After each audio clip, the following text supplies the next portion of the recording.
Radio. Yay! I'm Reverend Rich. This is I'm Reverend, Reverend Paul. and we have our I'm special Reverend guest. Karen. Go ahead. I'm Oh, Reverend Karen. I didn't know if I was supposed to say that or you guys were going to say that. Well, that's why we leave it. See, folks, this is live, and this is Prayers Unscripted. Radio, and we're all about prayer.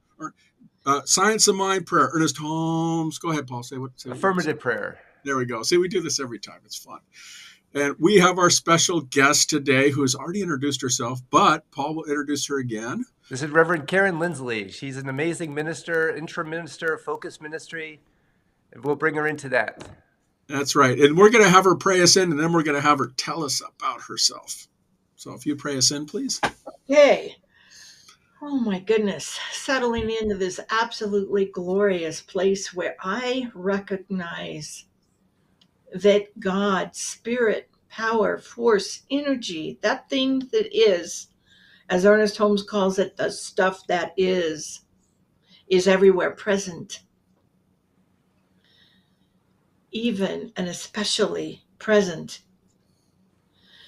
in the minds and the hearts and the consciousness of myself and Rich and Paul here today on this radio show. Spirit is indeed present in our words. Spirit is present in everyone who is listening and watching this show. Spirit is. It simply is. And so I speak my word with this connection behind me, giving full force to my words, knowing that our time together today is most excellent, good and very good. All is indeed well, not only on this show today, but everywhere.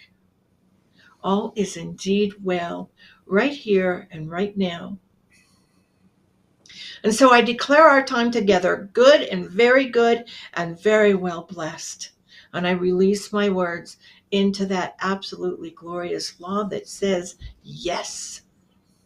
And I anchor, and so it is. So it is. Well, we are so blessed to have you today because you are a fantastic person. You have a lot of information that we're going to go through and a lot of good things. And she has, let me just do my quick thing. You have 3 books. Yep. The latest one that's coming out, is it already come out or is it Fearlessly Feral?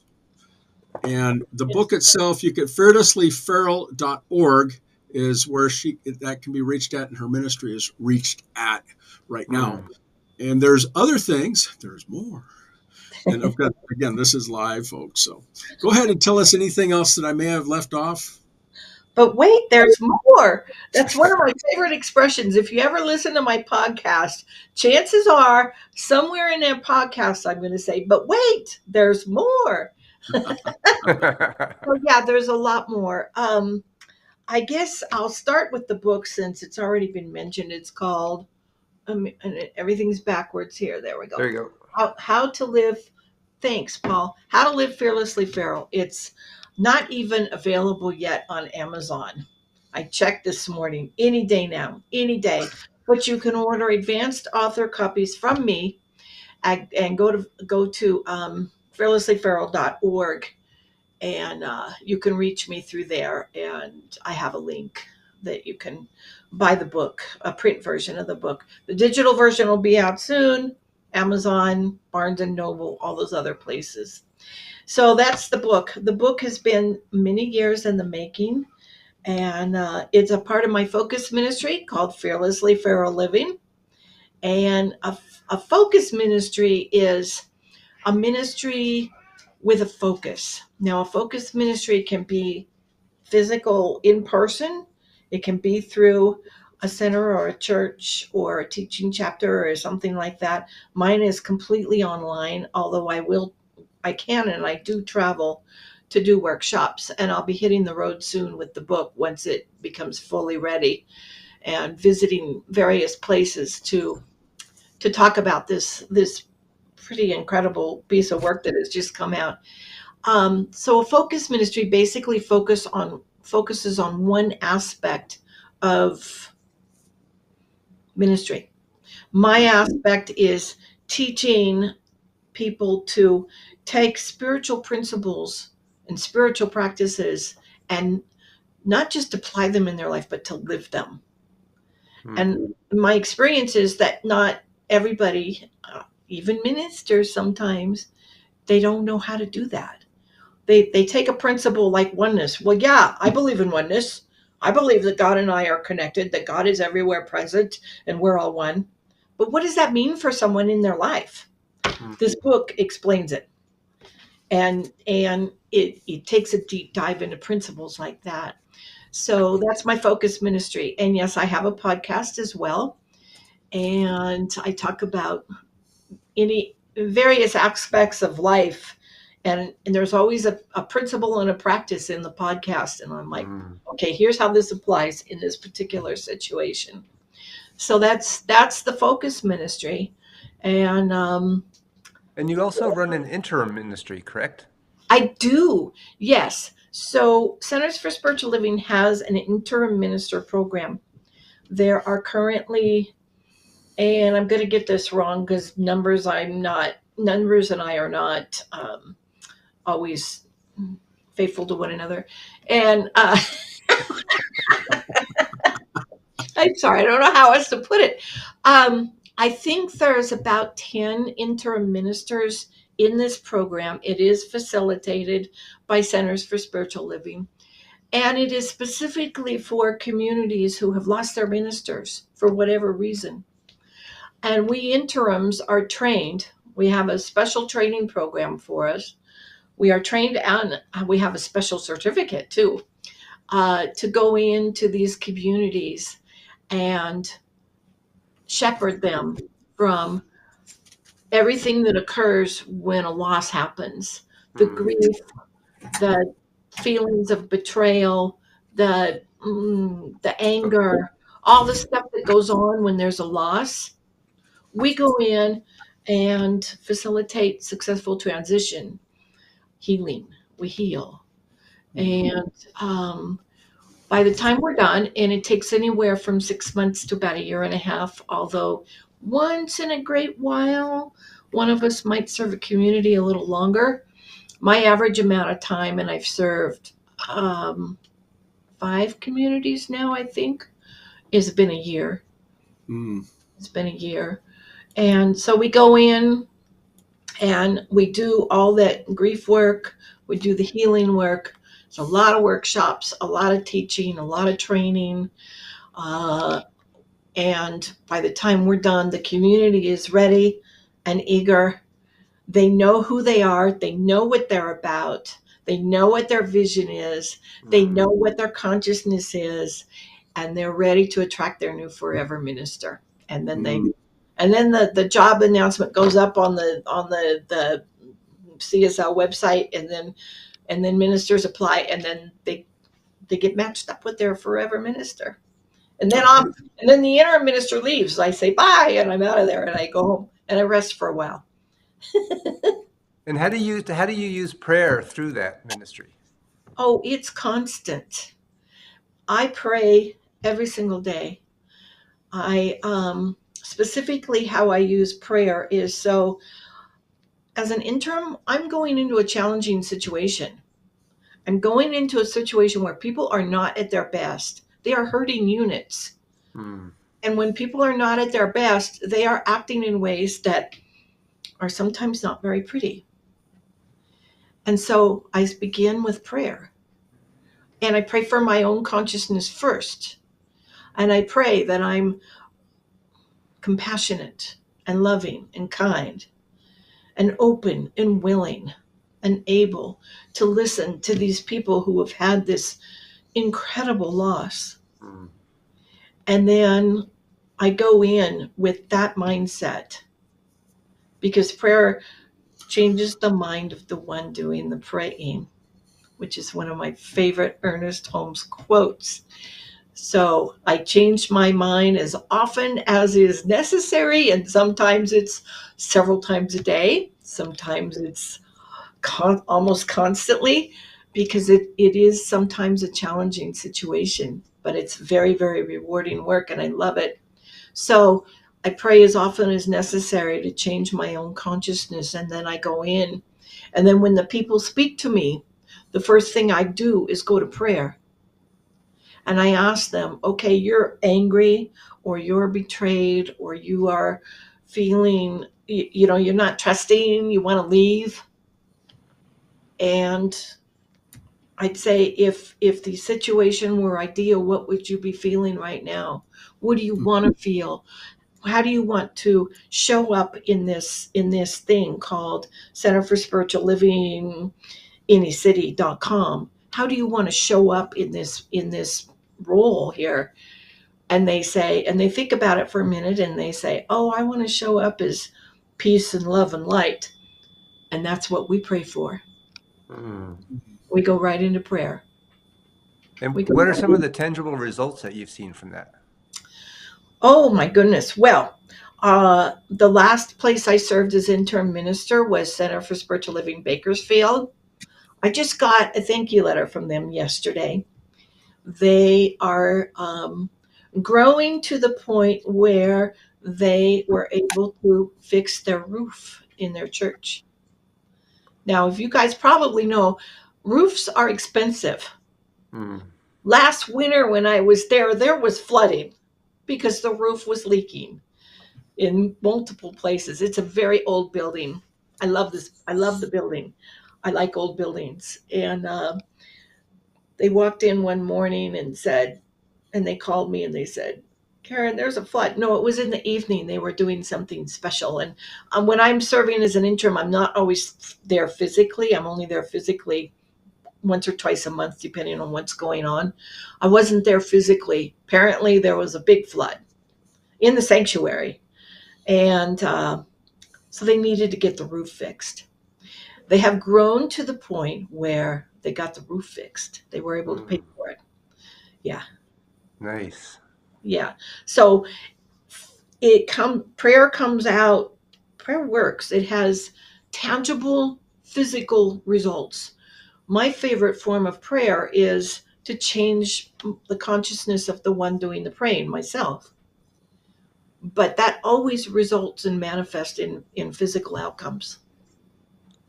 Now, how do you prep your day with prayer? Like wake up in the morning and start your day? First thing I do, and then when I start my day, is I go outside and feed the horses. So there's no praying done until the critters get fed. So yeah, I get up, I bundle up now because there's snow outside on the ground. It snowed last night, and so I go outside, feed the horses, break the ice in the water trough, come in, feed the cats, feed the dogs, grab my coffee, then I sit. Mm. First thing I do is read some daily meditation books.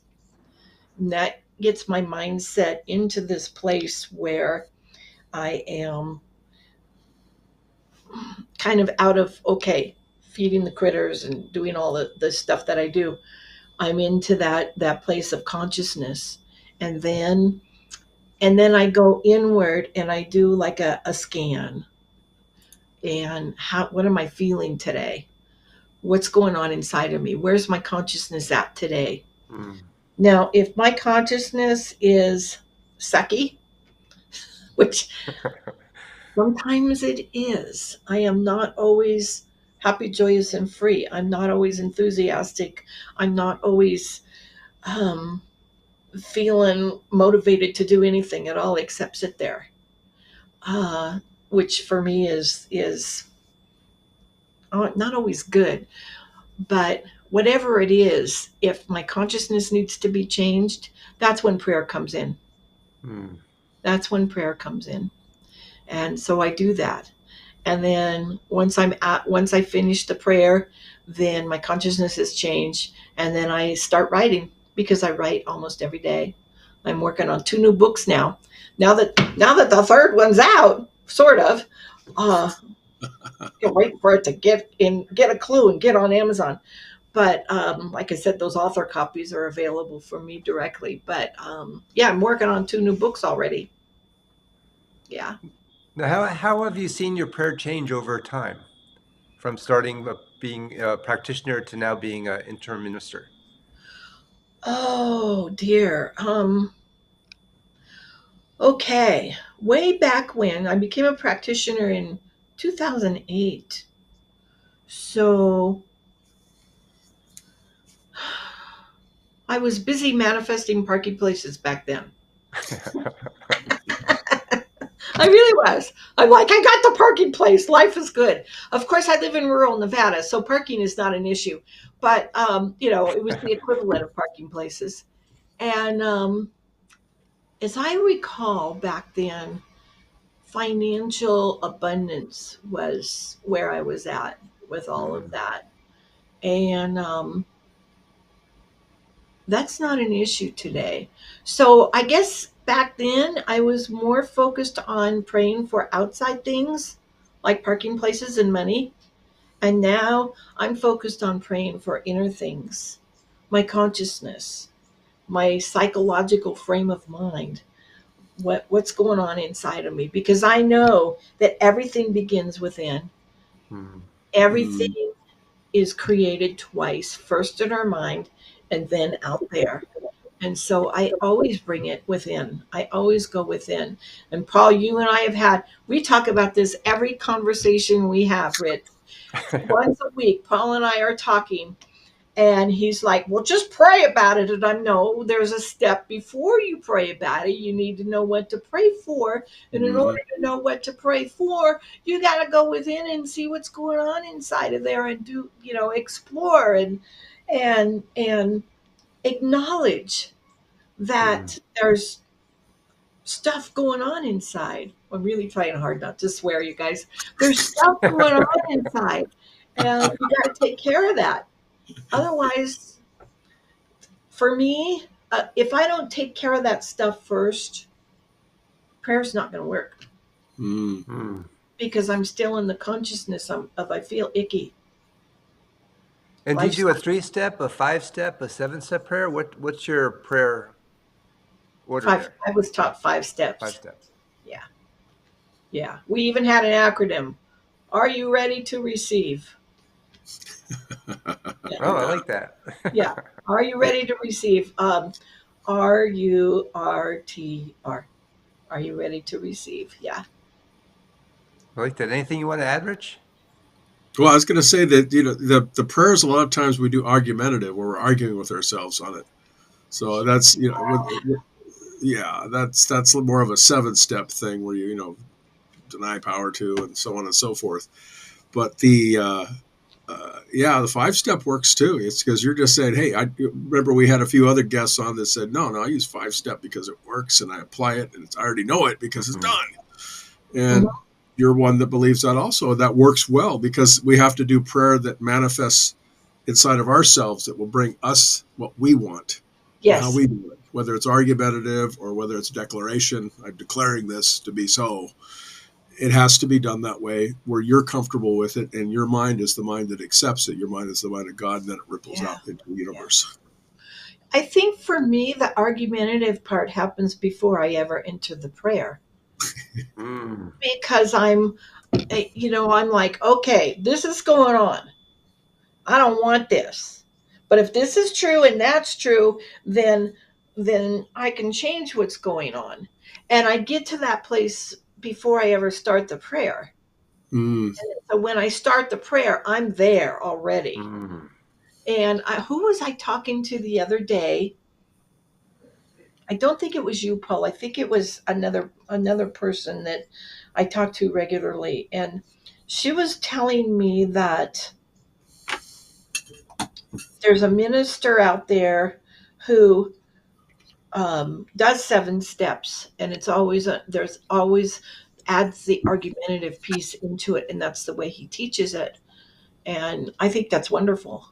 Yeah, we had Reverend Bob Dean on, and he does a 7-step prayer. Oh, that's the one. It was probably you, Paul, that told me about that. Yeah, yeah, yeah. yeah, Yeah. Bob is fantastic. I mean, watch. He's on. I gotta look that show up because we've had so many guests, but he's fantastic. I think you'd like you. Yeah, I'll leave Yeah, it yeah. at yeah. Well, Bob's an intern minister now. Oh, is So he? Yeah, because he said he was going to a couple of other places and taking care of them, I guess, yeah, in terms of that. yeah. So I see him at intern meetings once a month on Zoom, of course. Yeah, And it's Yeah, wonderful Bob, how everybody takes a personal step to prayer. Like Bob uses 7 steps, you use 5 steps. There's people that use 3 steps, but yeah. it's all the same thing. It's all basically the same thing. I've never even heard of the three steps, honestly. just And the first. It's just the first three parts of prayer. Yeah, that was the Recognize, original Ernest Holmes declare. prayer. Yeah. Bob was on show 27 for our folks that are listening, so you might want to listen to that show again. It was cool. okay. But the 3 step, and then there's a 1 step that Jim Terrell talks about. But you better know your stuff because you're already in that consciousness You're when you're already speaking there. the truth. Yeah. Oh, So that's I just had a thought. I'm sorry, I didn't mean to interrupt you, yeah. but oh, there's a squirrel. I just had a thought. And my practitioner teacher, God is, I am, it's done. Thanks. Bye. I That's the like five that. steps. God is, I am, it's done. Thanks. Bye. Works for me. Works for Yay. yeah. And there was a Reverend Arlene Rosebum. She did the 3 steps. She said, God is, I am, all is well. There you go. Yeah. Yeah. Yeah, you're not begging God in our philosophy ever. We've had that discussion every pastor. Oh, beseeching And prayers. there's no God outside of ourselves either. Yeah. Yeah, we're not separate from the universal all. It's just, Yeah. I took chemistry as a minor in college, and it's like, all right, what's not made of the physical forms that we have in chemistry? Well, Mhm. so that goes in a different. Let's not go down that path. So what triggers a prayer in your life? If you talked about squirrel. When the squirrel happens, what do you do? What and that triggers you? What's your prayer practice? Oh God, no. No, it's so what triggers a prayer for me is when I'm just not feeling right. Hmm. When I'm feeling depressed or sad or angry or frustrated or any of those feelings that are sometimes called negative. I don't really call them negative anymore because they're there for a reason. Mm, Hmm. Um, they're learning, they're tools. They're like pointing me in a direction, or there's something within me that wants my attention. So I go within, I explore it. I go, what's going on? Why are we feeling this way? And and me and my inner committee, we have a little chat, and I explore things and I listen to what they have to say. And that's the beginning of the prayer for me, Hmm. because once we have that conversation, then I know, oh, okay, you're frustrated because, or you're angry because, or whatever the feeling is. And um, what would I like to be instead? And that's mm. the prayer. That's the prayer. Hmm. Yeah. That works. That works How well. do Yeah. Yeah. did we ask this question? How your prayers have changed over time? I know we talked from Oh, practitioner yeah. From going. parking spaces to. Oh yeah. Okay, so we got that one. So this is live, folks. So we just go through this. Uh, They when you have went through, questions. Yeah. so you already gave us your prayer specifics. You go through the 5 steps, and that's what works for you, and mostly all the time. And then you analyze it if it doesn't. And then Mhm. how do you explain our philosophy to somebody if they're like, what are you doing? What are you? Like your elevator talk. My Your elevator elevator speech. speech. Yeah, as our friend Bill talked about in our last show. He said our elevator speech. Yeah, the elevator speech.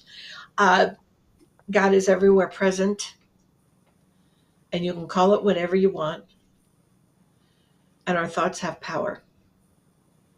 That's my elevator speech. And I do that on purpose because then they go, huh? And I get the little head tilt, and they usually like, okay, when we step out of the elevator, let's have a conversation. What does that mean?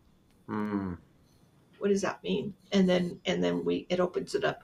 But yeah, I talk, God is everywhere present, including in and as us, and our thoughts have power. And if I have time, I'll say, because most people I speak to are Christian. Um, you know how in the Bible where it says God spoke and stuff got created? Well, if God is everywhere present and it's a part of us and we're a part of it, that means when we speak, stuff gets created. Mm. They do exactly what you two just did. They nod sagely. Like they get it. Yeah.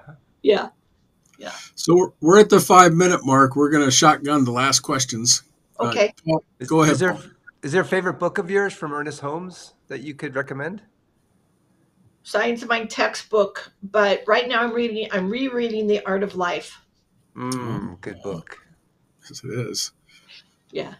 And I recommend for beginners this thing called You. Although I did hear someone once say, tell me he thought this thing called You was the ultimate book for self-centered narcissists or something like that.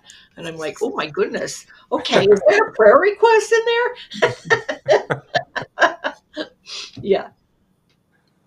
And then what's your favorite quote from anywhere in Science of Mind that we have besides Rule 52? Principle is not bound by precedent. Mm. Ooh, bam! I like that one. Bam. That's Yeah. the heart of it. That's the heart of it. Yeah. That's the heart of it. Totally. And is there a takeaway that you would, if someone's watching this, what would be your takeaway for this? My takeaway for the hour. For being on Prayers Radio, what would you want people to know? Well, I'm certainly feeling better now coming out of this talk with you guys than I was going in. Yay. Because this morning was one of those mornings where I needed to change my consciousness. And we're so glad we could change it with you. Yeah. Yeah, that's my takeaway today. It's wonderful. That's wonderful. Well, we just want to plug your book again and plug you. She's at Karen Linsley, KarenLinsley.com. And her book, hold that up, Paul, Fearlessly Feral. And you go to fearlesslyferal.org, O-R-G, it's .com. So make sure we get that right. And then she has a couple of other books. This is a favorite book here. It's 12 steps. And I think we talked about that, Karen, that it's based on Mr. Bill's stuff with the AA stuff. It's based on 12-step philosophy, yeah. Yeah. But, well, no, it's not based. It's what I did was I took the 12 steps and translated them into new thought language. So, that'd be good. So the first step in AA language is admitted we were powerless and that our lives are unmanageable. My first step is admitted that I was ready for a change in my life. And that goes on to your next book, which is The Girl Called Woogie. The Girl Who Cried Woogie, yeah. That's an autobiography, and yeah, there was a lot of crying of Woogie around there. So, and that's what Woogie means. Can't say it without smiling or chuckling. Yep. Well, we'll definitely put your information inside of the show notes so that folks can actually get a hold of you and check that out. And then thank you for sharing the information about the what is that called, Paul? The Focus Ministry. The Focus Ministry and the Interim Ministry. Yes, because a lot of our listeners may not know about that have been in the philosophy a while. I believe that's a new thing. The Interim Ministry is several years old. I've been doing it. My first interim assignment was in 2019. But it predated that. And then focus ministries have been around for a really long time. I mean, church is not the only way to do Science of Mind. There's teaching chapters, there's teaching centers, there's focus ministries, there's centers. So there's a lot of different ways to get the message out there. So people that are practitioners and things of that nature, or other ministers that don't know other options, may want to contact you directly. I'm thinking, are you open to that? Oh, yeah, I'm always open to that. Call me anytime. Call me. I don't care. I'm out here in the middle of nowhere in rural Nevada. Call me anytime, believe me. I might be out with the horses shoveling horse manure, but call me. I'll Call talk. me. Yeah. Well, you're the stuff, right? So, I'm Reverend Rich of Prayers Radio. And then, Paul, where can they find you? They can find me at iamspiritalive.com. And of course, we have our guest, Karen. Big thank you to you, Karen, for being Yeah. here. And it's just wonderful. So go ahead and pray us out if you would, please. All righty then. So I just got the chills, which tells me we got stuff going on here. We got stuff going on here. And so as we prepare to go on our separate journeys this morning, I'm already feeling and knowing and acknowledging that presence of God because it was here the whole conversation. I acknowledge and state my word and affirm that that presence continues for each of us present and for everyone watching and listening on this call today. Spirit is, God is. That stuff that is, that force, that energy, it is. And we manifest as spirit. Spirit manifests as us. And so as we move off on our separate journeys, I am affirming and acknowledging that the joy and the delight and the laughter and the profound moments and the wisdom that has been generated here on this call today continues on our journeys as we move out into the world. That we continue to experience and express joy and wisdom and peace and power. And most importantly, love. And so with that, I release all my words and I anchor, and so it is. And so it is. So it is. Well, we're Prayers Radio, and remember, if you don't say a prayer, you haven't got a prayer. So everybody say bye. Okay, bye. Bye.